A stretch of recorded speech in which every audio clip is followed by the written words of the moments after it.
quickening of the Holy Spirit from the heart of a believer. Is that possible? Okay, Christians are divided, but I know my answer, the answer is yes, that's distinctly possible, because I believe I've read the Bible and I've understood what the Bible says. Yes, in Ephesians chapter 1, 13 and 14, and in Ephesians chapter 4, verse 30, twice in the book of Ephesians, the Bible says we are sealed by the Holy Spirit for the day of redemption. So taking that verse, some people would like to believe that once the Holy Spirit gets in, no matter what you do with your life, it's impossible to evict him.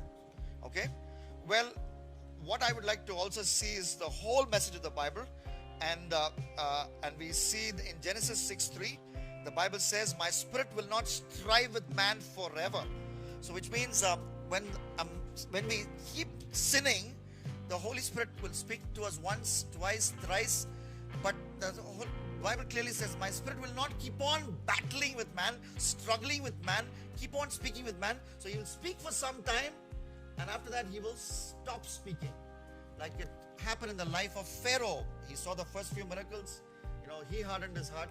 And then after the last bunch, God hardened his heart, because Pharaoh was not listening to the voice of the Holy Spirit, which told him there's only one living God in this world, and his name is Yahweh. So the Holy Spirit stopped speaking to Pharaoh, and basically his heart became hardened. God hardened his heart. It happened to Manasseh. It happens in Romans chapter 1, where God says thrice in Romans chapter 1, God gave them up. So it can also be taken as God the Holy Spirit gave them up. So see, some people try to say that try to imply there is a contradiction in the Trinity. So for example, even though when this Holy Spirit is grieved when the people of Israel are repeatedly sinning, God the Father cannot be smiling, as some of the hyper grace preachers, including Joseph Prince and many others like him, say. There is no confusion in the Trinity. Holy Spirit is grieved when the children of Israel are stubbornly in sin. So that doesn't mean, so Holy Spirit is grieved, God is smiling. God is always, okay, you can't believe both. There is no confusion in the Trinity. So that means God the Father is grieved, Jesus is grieved, Holy Spirit is grieved, the Trinity is grieved. The scripture is very clear, okay?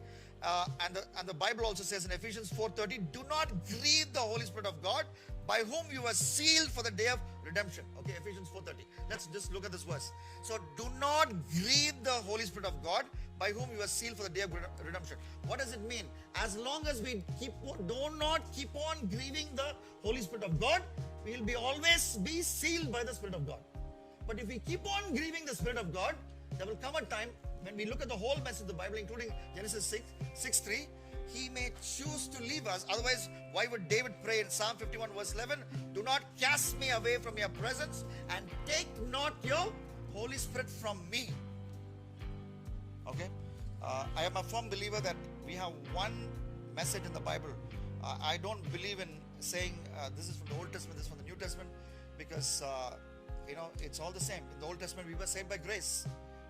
Why? Because in Exodus chapter 20 and verse 1, God says, I am the Lord who brought you out of Egypt. So therefore, do not commit adultery. Therefore, do not give false witness. So I am the Lord who brought you out of Egypt. That is grace. So Old Testament and New Testament are punctuated every page by grace. Okay, so we don't have a confused God. So when David says, David, you know the context of Psalm 51, what happened? He committed adultery with Bathsheba. And David repented after Nathan narrated the mutton biryani preparation story. Okay, and then he says, do not take it, which means what David says, if I keep on committing adultery like this, with today with Bathsheba and with tomorrow with some other Sheba, and day after tomorrow with some other Sheba, if I keep on committing, then there is a real danger. David recognized the real danger of the Holy Spirit, leaving him or stopping communication with him, which is what Genesis 6:3 warned about. So do not grieve the Holy Spirit, because if you keep on grieving the Holy Spirit, he'll stop speaking to you.